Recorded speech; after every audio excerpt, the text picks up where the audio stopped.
Olá, sou Suelen, psicóloga aqui da Cazuli, e hoje a gente vai conversar sobre um assunto um pouquinho mais delicado, principalmente por se tratar de um tabu na nossa sociedade, a compulsão sexual.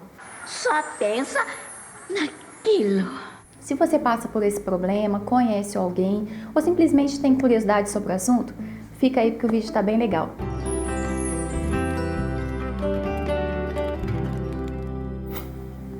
Antes da gente começar a conversar sobre o assunto, é importante salientar que existe uma grande diferença entre gostar muito de sexo e compulsão sexual.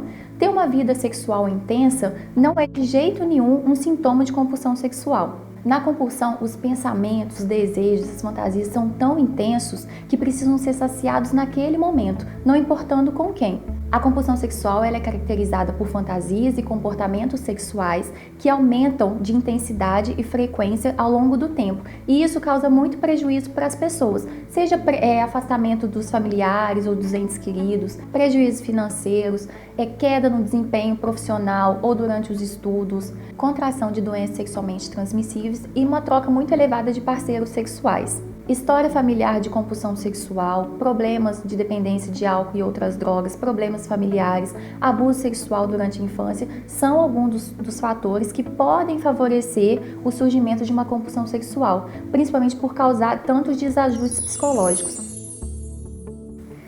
Os comportamentos de uma pessoa dependente de sexo, assim como dependente de outras substâncias, eles seguem um passo a passo, que é quase um ritual, né? Que vira um ciclo e que vai se repetindo constantemente. Primeiro tem a preocupação antecipatória. A pessoa começa a pensar demais sobre sexo, cria uma excitação, uma ansiedade, quase que em transe. Depois ela começa a criar rituais, se preparando para o ato em si. Então, inventa uma desculpa em casa ou no escritório, vai até o carro, segue por determinado caminho até chegar no local onde o comportamento sexual acontece.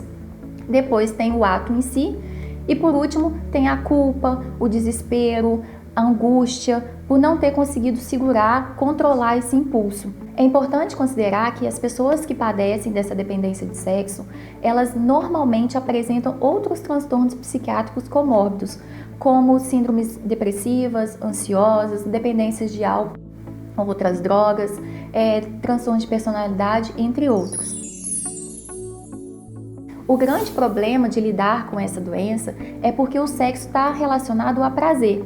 Então, quem é compulsivo não se incomoda, ele não entende que isso é um problema. Por isso que normalmente a pessoa, que tem essa compulsão sexual, ela convive muitos anos com a doença até que ela entenda que é um problema sério. E normalmente quem dá esse alerta para a pessoa ou são os familiares, pessoas próximas, ou a pessoa procura ajuda quando o prejuízo financeiro, ou no trabalho, ou nos estudos, ou até judicial, é muito grande. E aí que ela dá o alerta e procura ajuda. Mas e aí? Como tratar? Terapia cognitivo-comportamental, grupos de mútua ajuda, como os dependentes de amor e sexo anônimos.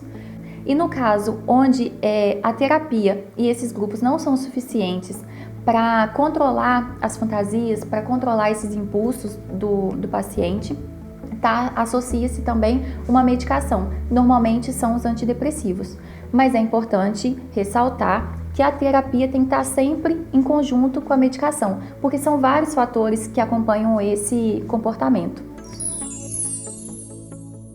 Bom, é isso, gente. Se vocês gostaram do vídeo, dá um like pra gente. Se tiver alguma dúvida, deixa aqui nos comentários. E se tiver interesse em saber um pouco mais sobre o assunto, é só visitar o nosso blog, cazuli.com, que tem um texto sobre isso lá também. Até a próxima!